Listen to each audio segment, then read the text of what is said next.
Thanks very much for having me as part of this distinguished panel. It's a pleasure to be here today, and I'm sorry about my little delay. Technical problems, iPhones that break down can happen to the best of people and the worst of people. Now, I want to discuss my own experience today as a former part of the mainstream and now part of the outcast, whatever you call us.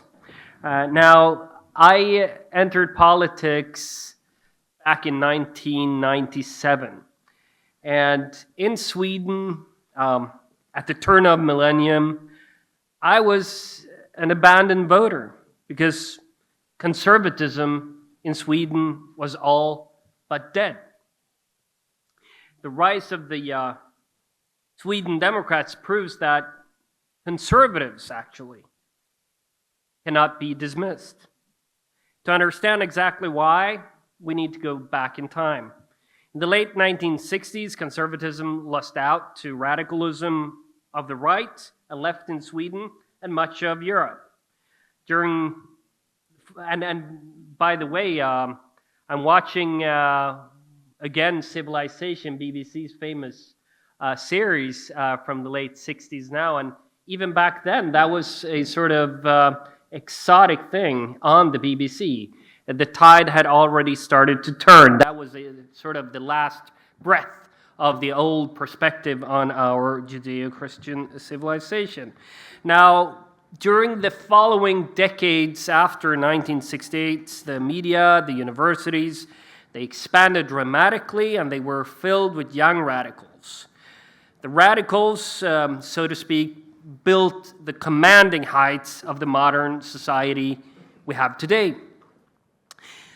So when I entered politics, it was maybe in the worst of times. I didn't have much of a political choice. The nominally liberal conservative party, which in Sweden is named the Moderate Party, its youth wing preached radical libertarianism, open borders, atomistic individualism. Even, I remember from one convention we had, there was a resolution on the idea of a children's right to divorce their parents and leave the forced entity that was the family. It was seriously debated.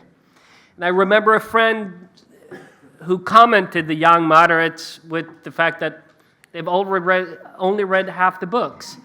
They read Adam Smith, but not his best friend Edmund Burke. They read Nozick, but they didn't read Nisbet. That's sort of the problem that we had and still have in big part of the center-right. So as a right-of-center patriotic young man, I joined the only alternative, the Christian Democrats youth wing.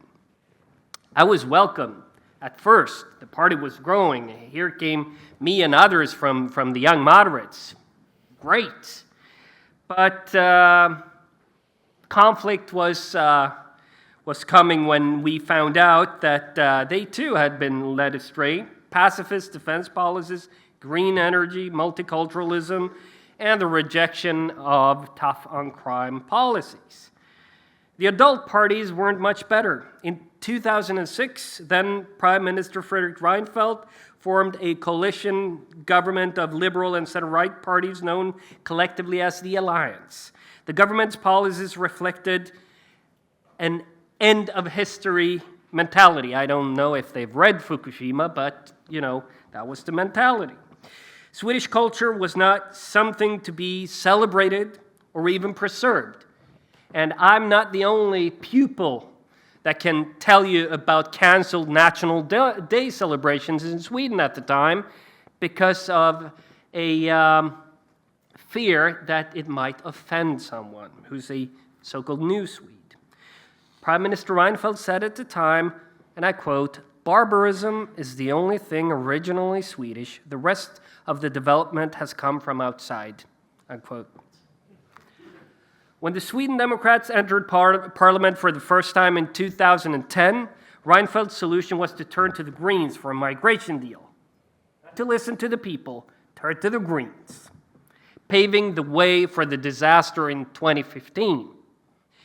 In 2014, Sweden was at a crossroads. The alliance could either tolerate a red-green left minority government or form its own minority government with support from the Sweden Democrats. The alliance chose the left. Worst deal ever. And under the following two socialist green minority governments, all the problems would only grow worse. Mass migration, crime and gang wars, tanking economy and rising unemployment, and loss of culture.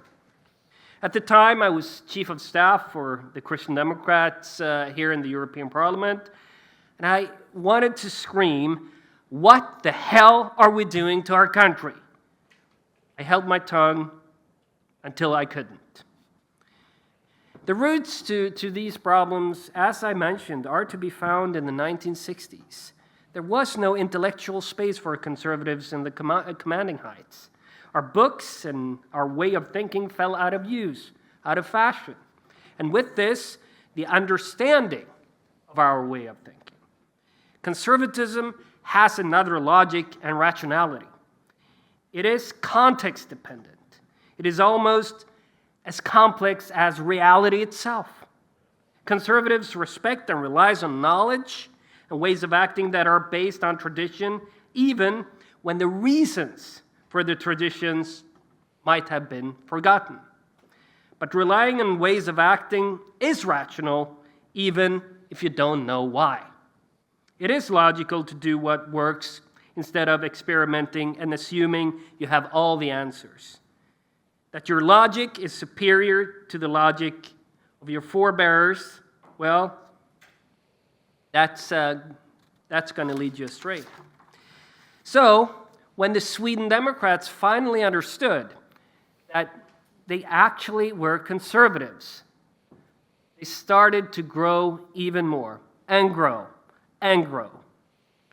So, populism, as it is called, is rising, I think, because the natural conservative instincts of the population found an outlet.